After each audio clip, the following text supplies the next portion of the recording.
Hey everybody, welcome back to Franklin, Massachusetts. Mark Igo alongside Jim Clark here after a full day of Division 1A seeding and then, of course, all the other Division 1 North, South, and all that playing out behind the scenes here. So that'll all be updated up on the website, so you'll be able to check that out. You can also go to the MIA.net for other information as well. But Jim, I know you've been here a few years now, as have I, and always some nuances that get thrown into the mix. But we've got a couple of public schools present here this year, and of course Walpole making their first appearance into the 1A tournament for their team. So why don't you give us your spot check here? I know a lot went on in there in the other room, but certainly always fluid, but always fun. Yeah. Walpole, I'm thinking back, and this is my 17th year doing this, and Walpole might be as unique a case as I can ever remember. And the only thing that I can even remotely compare it to was B. Franklin 2 years ago. Mm-hmm. And even with that, you're not talking about a team that went 21-0-1.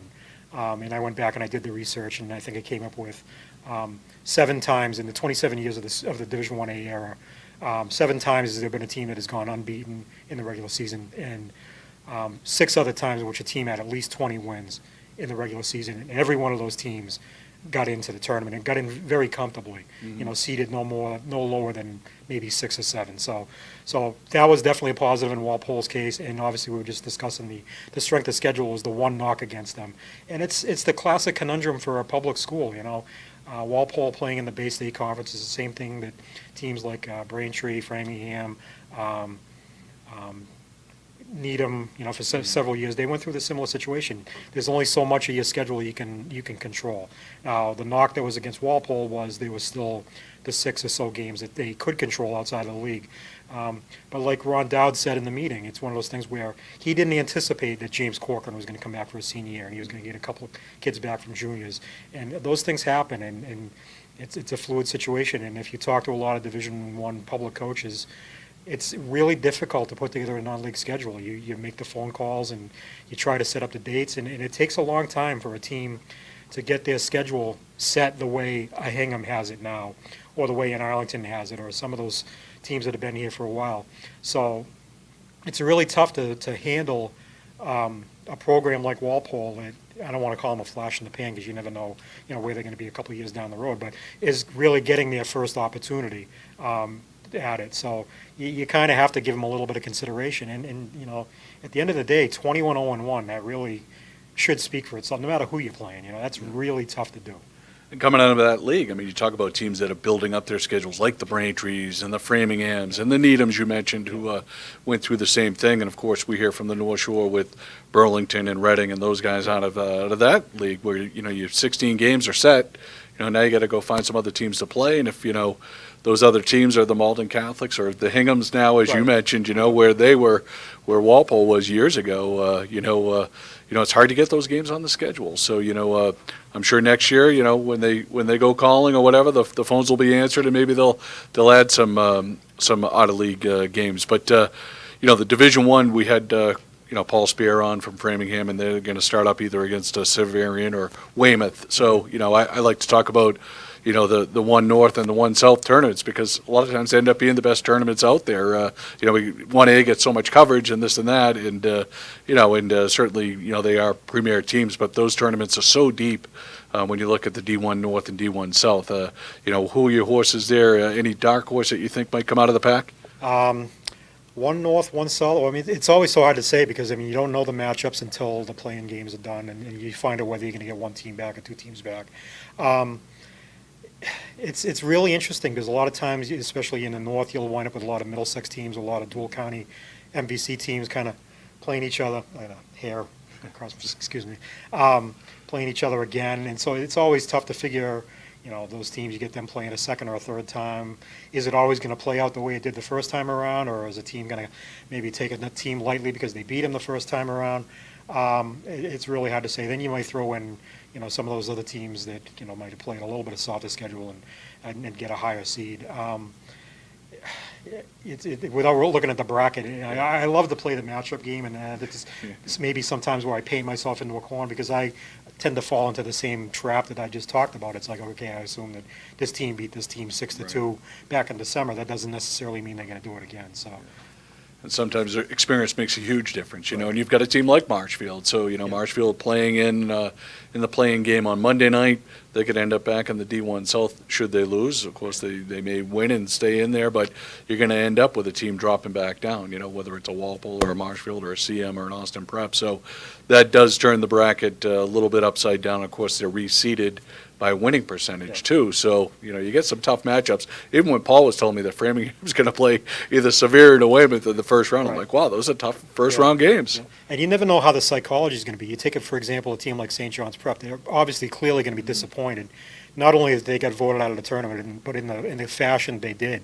But when you're dealing with 16, 17, 18-year-old kids, how are they going to bounce back from the disappointment of not getting in? Are they going to, channel their focus again and get geared up to play in the Division I North tournament, or, is the disappointment just going to be, a little bit too much for them? The same thing with a team like Andover or St. Mary's, or some of those other teams that are on the board as well. I mean, it can happen both ways. I've seen cases where a team has not gotten in to the Super 8 or the Division 1A, and they've been able to go on a run. And the same thing with the teams that come back from the play-in games. Is there a disappointment level that you lose the play-in game on Monday night and then you go back into the Division 1 tournament?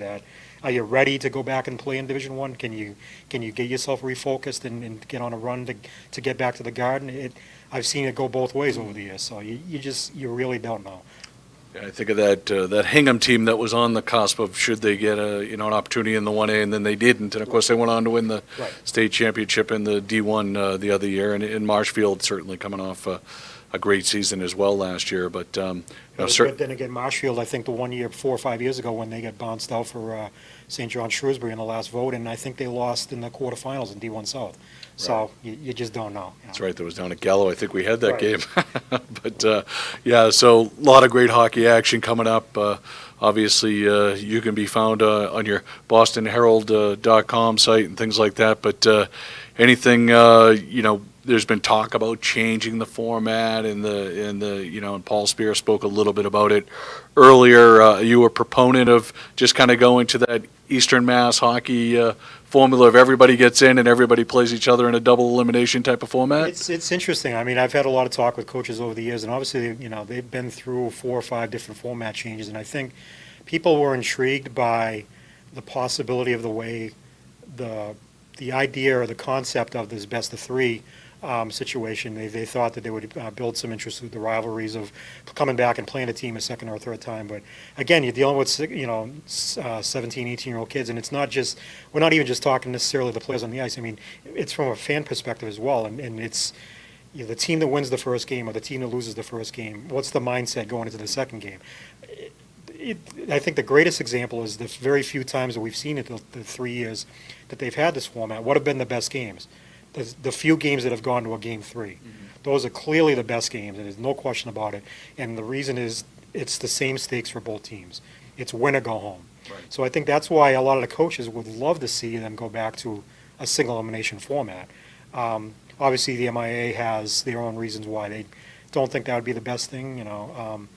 So I don't know. You hear talk about the double elimination again. I think that solves some problems, and I think that brings back some old problems. They had the double elimination a few years ago. They obviously got away from it for a variety of reasons. So, it's going to be real interesting to see how it plays out. Yeah. Those single elimination, I mean, Monday night we'll have the both games live from Chelmsford, and that place will be rocking. I mean, I know you've been over there the last couple of years, and we've just seen phenomenal games. I mean, quite often those are the best games of the tournament, those play-ins. It's elimination time. The whole town comes out. I'm sure Walpole will have 4 or 5 buses up there with their entire fandom, as will Marshfield and then Austin Prep and CM, who have been there before and have done it experience-wise, but CM certainly kind of rebounding now and rebuilding their program. But what do you expect to see out of Monday night?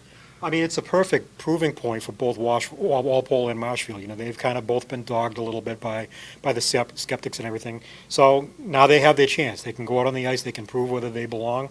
If they win, they're in. If they're not, then they go back to Division I. So, I mean, I think it's a great opportunity for them. I'm really interested to see how this Walpole team matches up with CM.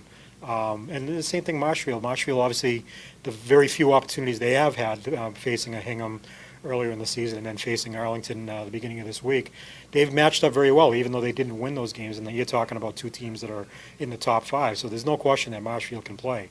So I think that Austin Prep game is going to be a very interesting matchup. I think they'll both be very good games. I'm especially looking forward to seeing how Walpole does stack up with CM. Hopefully the first game's not the overtime game, because it'll be a late night for Paul Mack and Pat Serio, but always seem to have an overtime game in that play-in. It's amazing, but the place will be packed, and Chelmsford get there early if you're going to come out. That barn fills up pretty quickly, but again, Jim, thanks for joining us, and I know you've got your editorial component to do. Jake's waiting by the phone, I'm sure, but one more thing. I think Division III South is going to be a monster tournament. You look at some of those teams. I haven't had a chance to look at how the final bracket broke out, but I know I was talking to some of those coaches last week, and they were really working hard on trying to figure out how it was all going to fit in and who was going to have to play who in the quarterfinals. There's some great teams down there. Hanover, the Division III state champion. Hopkinton, which almost won the Tri-Valley League. They beat, split with Medway. Playing teams like Medfield and Westwood, and you throw in Rockland, a very good program. Norwell's a sleeper team. Then you get those two teams, Southeastern and Nantucket, which both went unbeaten, tied each other twice in the Mayflower League, and I'm going to wind up as the 1 or 2 seeds. Now, people are, might think they're not as strong as some of those others, but you just never know. yeah, if you're located down on the South Shore, you got to get to the Gallo Ice Arena for those Division III games. Those will be phenomenal. And get a Coach Hickey burger. Those things are the best. Coach Hickey's the best. Yeah, John Hickey takes good care of us down there, but again, Mark Igo, Jim Clark coming to you from the MIAA headquarters here. We're finishing up Selection Saturday and ready to get back to work and get our editorial components ready for the MIAA tournament program, which will be out on the streets next Friday. And we'll be bringing you both games live on Monday night. So again, just go to the Watch Live page, and we'll bring you over to the NFHS TV website for those games. So all tournament games will be on the NFHS TV website. And again, signing off, thanks to Jamie and Amanda and Brooke and everybody else that contributed today. And we'll be back with you on Monday night.